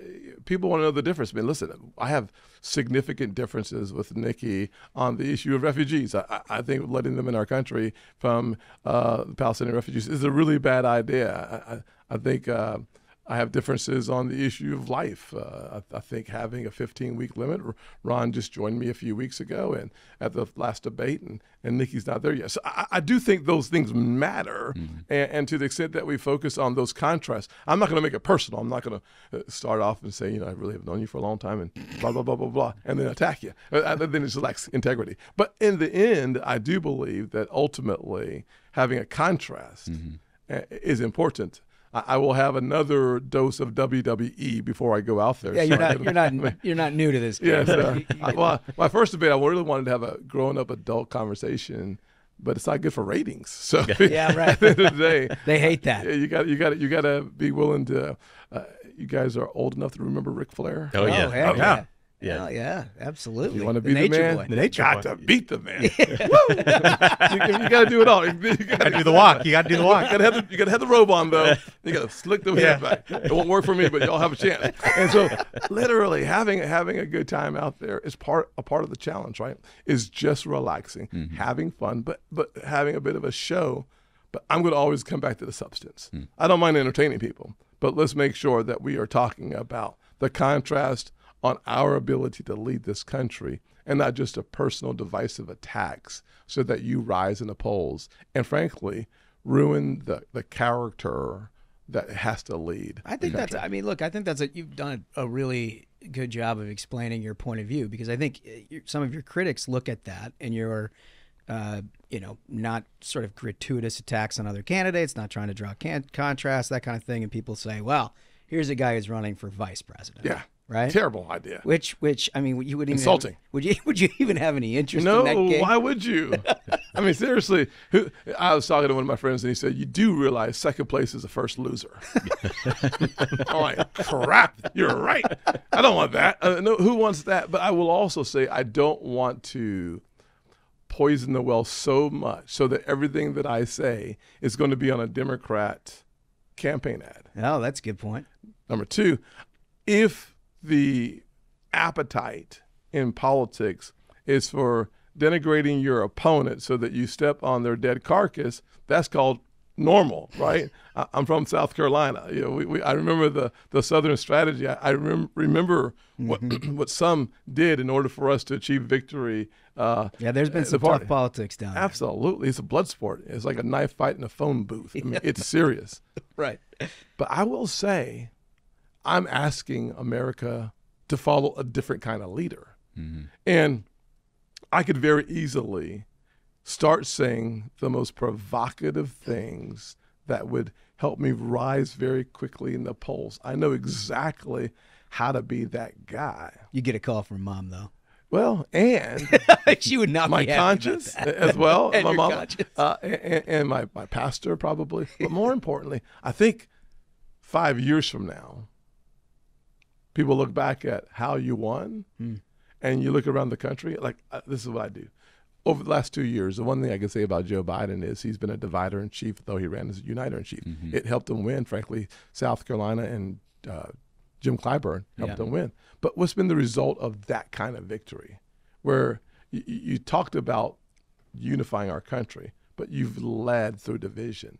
Our country's not just worse off, but significantly worse off because we have a divider in chief. Yeah, totally. And I will tell you that the toxicity that is ever present in our society, it feels like, comes from having people who've made it about themselves and not about the country. And that's just not the leader I'm going to be, even though I see the advantageous position that it can create on a campaign trail. It just leads to a country devoid of real opportunity to lean into a better future. No, that's well said. I want to go back to the primary just for a moment. How important is it to you, you think, for the Republican Party to have a real contest here, to ensure that you've got, maybe it's more than one, but at least an alternative to Donald Trump, rather than sort of like these 30-point margins that you're seeing in all the early states, and then, of course, nationally, it might be even worse than that. How important do you think that is for the party? Yeah, I think the process that we're going through right now is incredibly important for the country and for the party, more for the country than the party, because I think what the country is asking is, can those guys over there actually govern And, yeah, and well, frankly, giving him some reason here in the House of Representatives. Exactly, right? Yeah. And the second thing I think they're asking, the country's asking about the party, is I agree with them on economic policy. I typically agree with them, frankly, on immigration policy. I typically agree with them on the military. I typically agree with them on the foreign policy. But can I trust them? Mm-hmm. You look at 2020 and 2021, January 5th. Everybody remembers January 6th. Yeah. You remember January 5th. Mm-hmm. Yeah. 2 seats in Georgia. Yeah, I remember it well. 1 seat is worth $4 trillion. And we, the party, told northern Georgians to stay home. Yeah.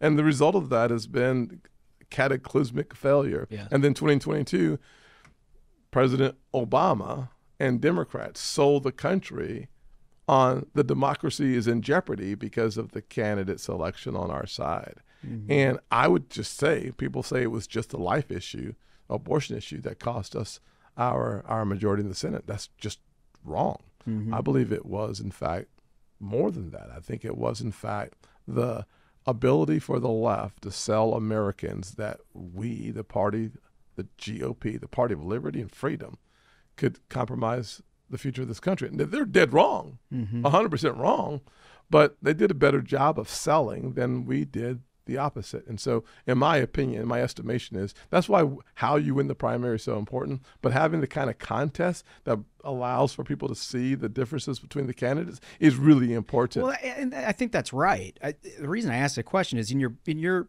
case scenario here, and what you want to accomplish, as you just articulated from now until the Iowa caucuses.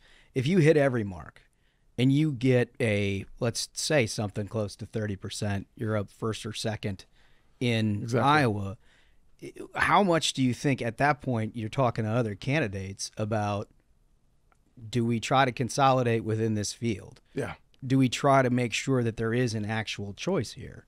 Because as you go along after Iowa, it doesn't get any easier for anybody not named Donald Trump. You know what I'm saying? Yeah, I think you have 3 shots at that, 3 bites at that apple, so to speak. I think Nevada was obviously in the middle of all that, and I think that's true. They have had their own consternation between the primary and the caucus.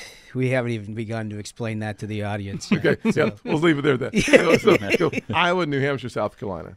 If you cannot and are not competitive in all 3 states in the 20 to 30 range, you have no path. Yeah, you can't get into the Super Tuesday discussion. You cannot. In my opinion, having the kind of field that we have, and hopefully it pares down along the way between now and the end of the year, coming into the caucus, being in a position to then showcase maybe 3 potential candidates who are very different on some areas of importance, but they all 3 have the ability to stand toe-to-toe with former president and be successful and beat Biden or Newsom.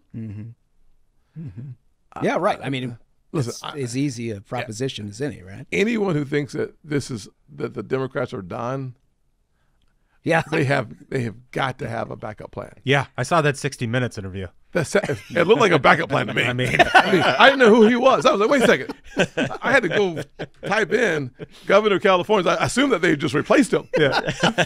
I don't believe in aliens. But I tell you what, he sounded like someone who's never run for office in California, because he sounded almost moderate, because I feel like they're grooming someone, and we all know it's not Kamala. Yeah. Right. Not Kamala. So I think they have a backup plan, because every time I listen to the current president speak, I'm like, this is getting harder. Well, anytime you lose Scott Pelley on that, you know you've got a little bit. When Scott's like, really? Are you seriously going to run? And he's like, yeah, for the following reasons that, like, I can barely even articulate. It's interesting. To be kind. Yeah. It is very interesting. So you talk a little bit about not wanting to give the Democrats ammunition for an attack ad, and maybe that sort of informs the way you draw a contrast with other candidates.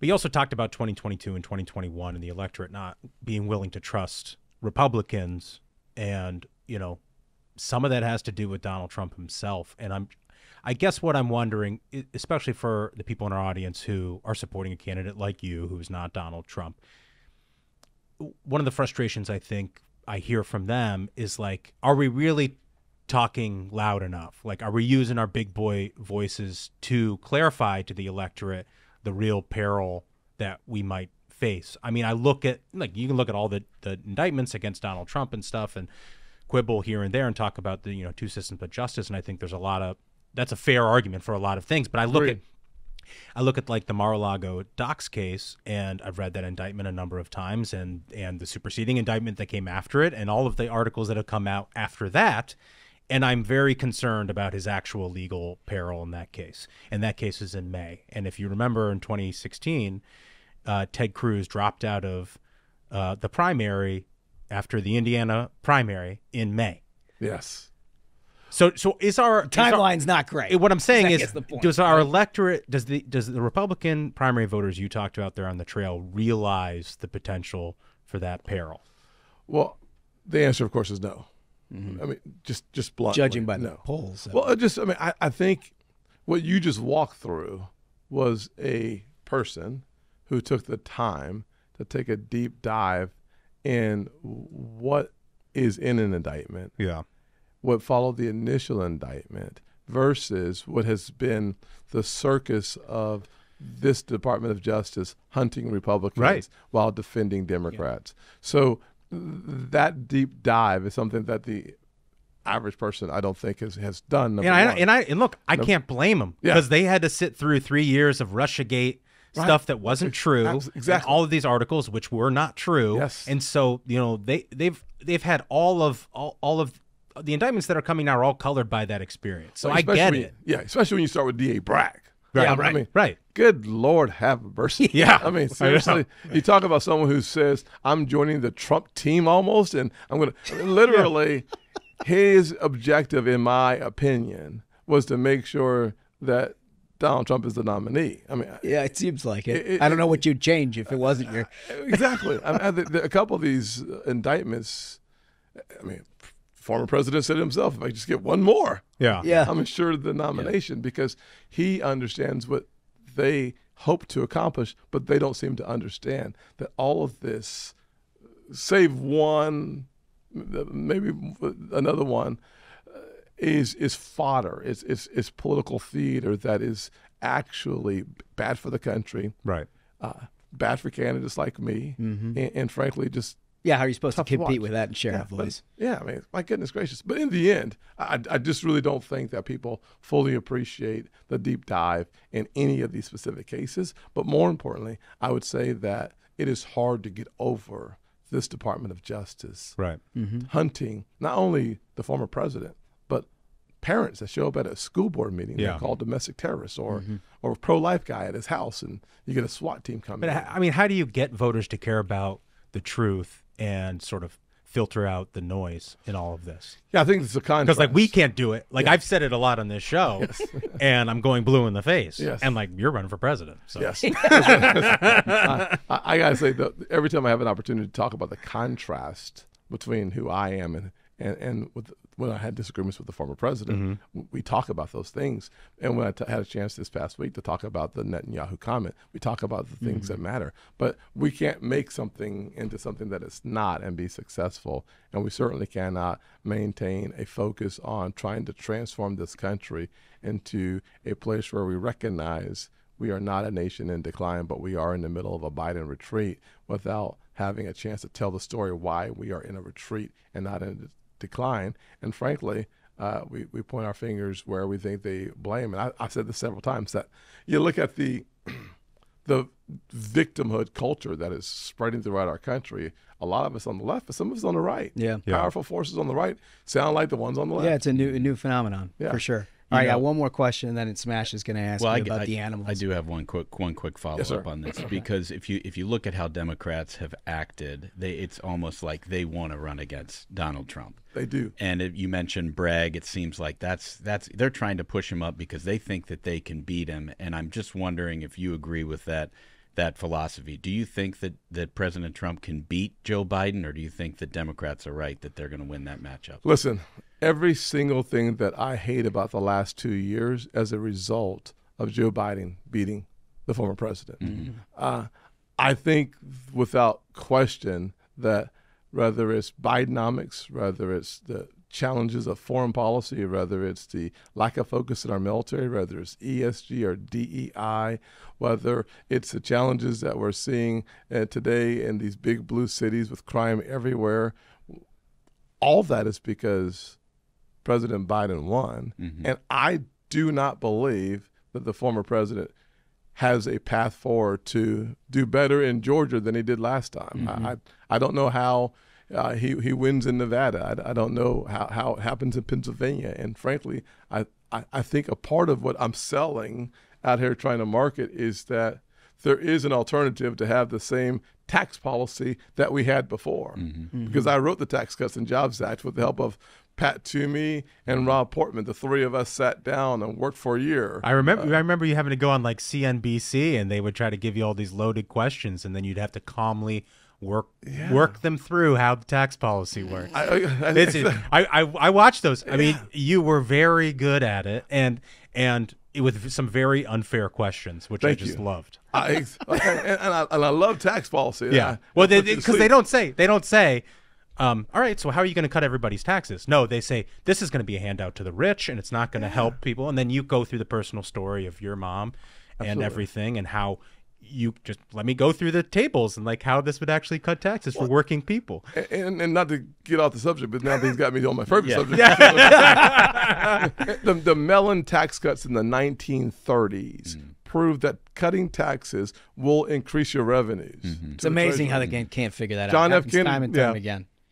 Bush, our tax cuts. They're like, but the CBO says. Well, the CBO says. They forgot dynamic scoring. They're still in a static model, right? 3% more revenue, but if you overspend, you can't cut them enough to raise enough revenue if you keep spending more money than you're bringing in. But yes, I do think we have to tell the story of, yes, I believe I could win, and I believe I could have a red wave that leads to a governing mandate. I don't believe Donald Trump can win. All right, last question. I want to give you an opportunity to answer this because I know everybody's been sort of talking around it and framing it the way they want. You had some tough headlines this week because of the super PAC decision, which you don't make, and your campaign doesn't make these decisions. It's offshore. But they announced basically that they were cutting their fall ad buy. As you read into it and read the memo, it looked like it was a strategic decision to not do now. And basically they said that now was not the time to have an alternate to Trump discussion. There will be that time. Can you contextualize any of that? I know that's not your decision to make, but I really can't. Thank God I have someone as strong as Corey Gardner leading the team over there, and I thank God for that. But what I can tell you that I have been noticing is that we still have more money on hand in the hard dollars that we control.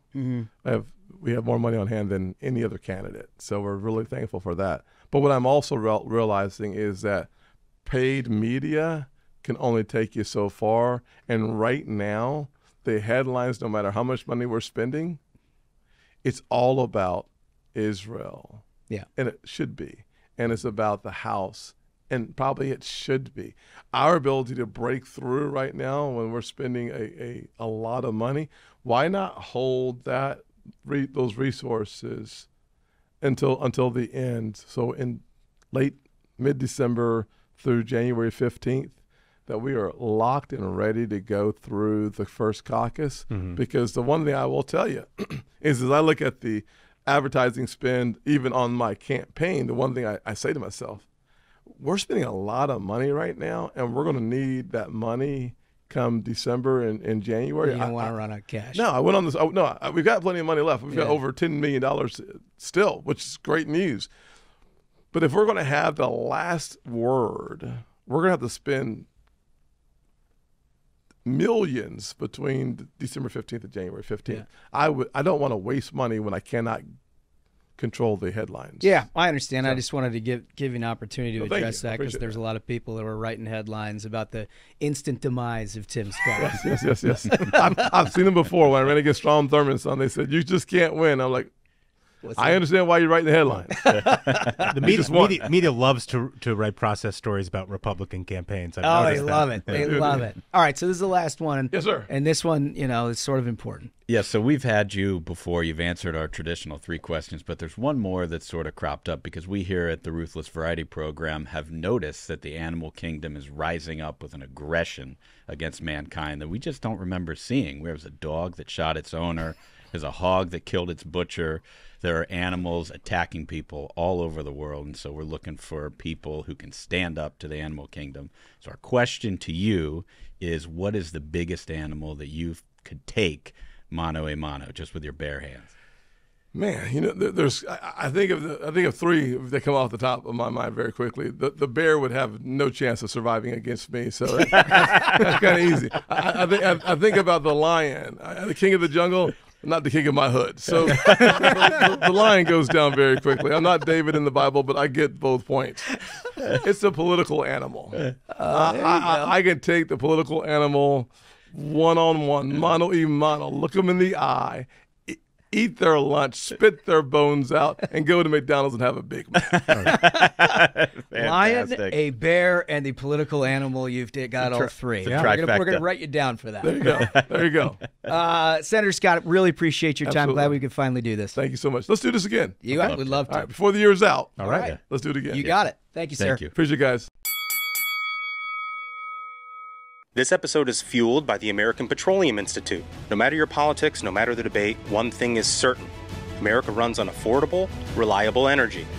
America's policies must recognize that Americans benefit from making, moving, and improving the energy right here in America. Today, America's oil and natural gas industry supports nearly 11 million jobs and provides American energy to keep this nation strong. Learn how at api.org. Fellas, that was a phenomenal interview. I think it might have been one of the best that we've done. We asked all the tough questions. Yeah.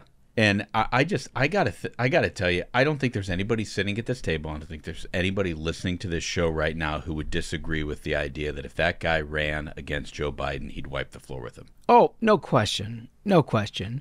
I think, look, for all the questions that we asked him, there's an awful lot of a gap between the intensity of an electorate and what he's selling, and I think that's reflected in the poll numbers over the last few months. What I thought he did a particularly good job of is explaining why it is that he's running the campaign that he is. One, it's authentic, but 2, there's some strategy behind it. It's not just simply because he doesn't want to engage and he's fearful of the conflict. It's there's some strategy behind it. He said that the opposite strategy has not worked as proven out here in this primary, in that attacking Donald Trump on everything has only made Donald Trump's poll numbers go up and those candidates' poll numbers go down. Yeah. And based on the polls, whether you believe them or not, I can't argue with Tim Scott on that fact. I don't know if his strategy is going to bear more fruit. I guess we'll find out. But what I did appreciate about that interview is he was extremely specific about how he views success and viability as a candidate. Mm-hmm. And I think was the most important part of it. Yeah, and if you are listening to this and don't support Donald Trump, and you're sort of frustrated by a very large field of candidates, and you're trying to figure out who's the person who can best help guide this debate in the primary, I think Tim Scott has laid out very clearly what viability looks like in a Republican primary after Iowa, and I don't think anybody else in the media has gotten these answers from him. Well, I think no question they have not. But this broke so much news. It broke so much news, but I think the idea, and this is really the groundbreaking moment for me, the idea that if you're not first or second in the first 3 states, that you ought to be out of there. That's new. Mm-hmm. And that's where you get somebody like Tim Scott, who I think is trying to work to grow this party and trying to get to a point. And he said explicitly that he thought it was important that the Republican Party have a choice here. And in order to have a choice, you're going to have, before you get to Super Tuesday, a lot of consolidation.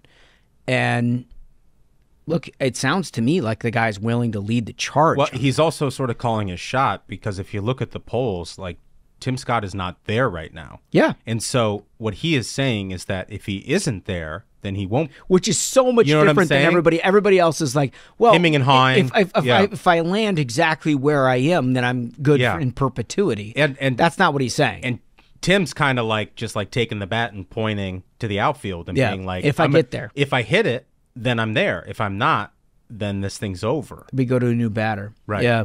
No, I think that was, look, there's a lot of news there. A lot of news there. Thank you, fellas, for doing it. Another great episode. I think so. Absolute banger of an episode, if I may say so myself. Again, I want to remind the minions, if you have not yet subscribed to the YouTube, there's going to be something special on the way. I'm not going to spoil it now, so just go out to the YouTube, subscribe. So, until next time, minions, keep the faith, hold the line, and own the libs. We'll see you on Tuesday. Stay ruthless.